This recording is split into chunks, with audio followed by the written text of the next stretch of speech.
still here for real. Hey, I like the way you work it.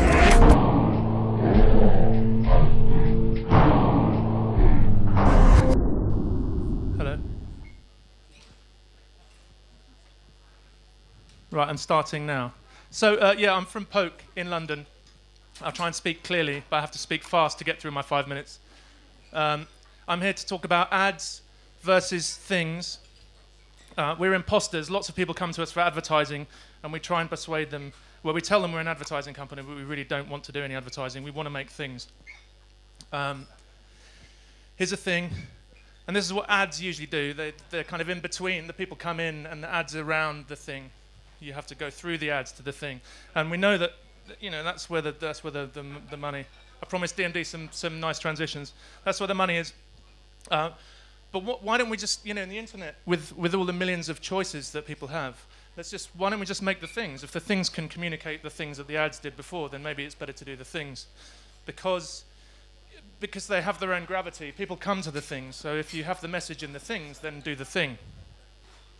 That's our belief. All these things here are really things, by the way, just so you know what I'm talking about.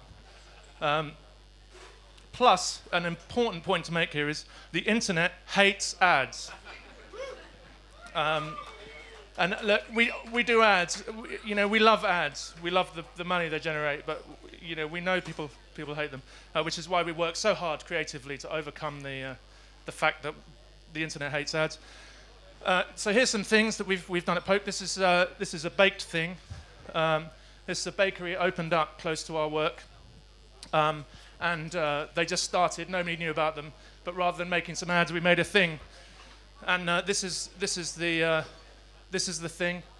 This is called Baker Tweet, and it's something that sits on the wall there by the oven.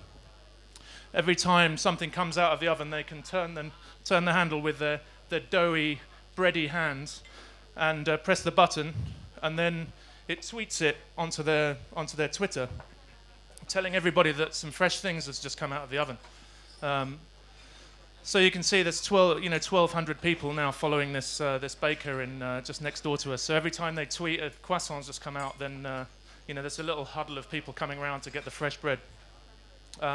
Here's something else. So Orange changed their strapline. Orange, the biggest telco in the UK, changed their strapline a couple of years ago to "Together we can do more." And the advertising hasn't really kind of interested people that much. It hasn't got them into the message. And as I've written on my hand here, it just occurred to me later on, don't tell someone you're funny, tell them a funny joke.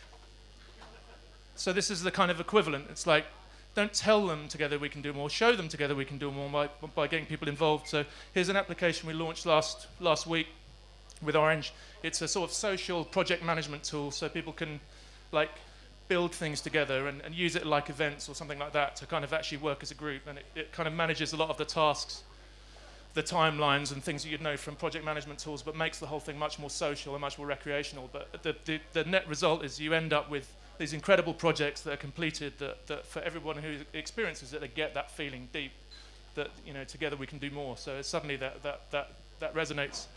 Something happening in retail on this big screen, joining up the retail process here. So, you know, these smartphones that are really hard to sell, trying to bring to life the video part of the sale, and asking people just to kind of do this little maneuver as part of the video demonstration, which then finds its way onto that screen in a Mexican wave, which then greets the customer as they walk into so there's sensors based along the front, and the customers are then greeted by the wave. So again, to kind of show this together we can do more, but in a very playful, and it's definitely not advertising, I don't think. This is the Queen's speech.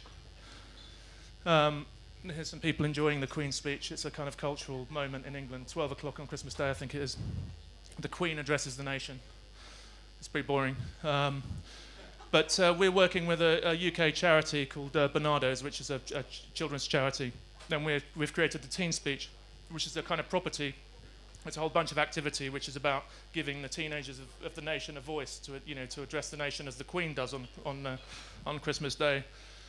That will be made into a documentary which MySpace are running on the front of MySpace. It's unprecedented And they're doing that for no media money whatsoever. They're doing that because they believe in the project and they love the product. So, you know, making a thing in this case has meant that, you know, rather than going a traditional route, we're kind of getting 10 times the exposure out of the same money spent by making a thing rather than an ad. So it's not just because we love things. That's a kind of an economic driver.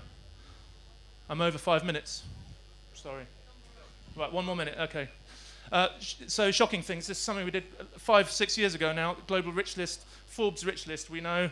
I don't know what the German equivalent is. But by putting your salary in here, you you click show me the money over here somewhere. And it tells you where you are in the world's continuum of rich people. All you guys will definitely be in the top 1%. You'll be surprised. And then we've got some more things. Some event things.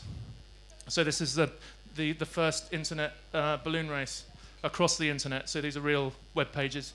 People signed up for free because we referred players onto their pages, but it meant that we ended up with thousands of websites signing up to host our no, not advertising, our thing, sorry. And Spot the Ball. Guess where so they had some tickets to give away. They wanted to advertise about giving the tickets away. We said, let's do something more fun with it. So we have a competition that runs, it's in its 4th year now. You have to guess where the ball's going to be in the field at 3 o'clock in the afternoon. If you get it right, you get the tickets. And it's a real bull, secret location. Thank you. Woo! That's the second time you've seen that flyer transition. I'm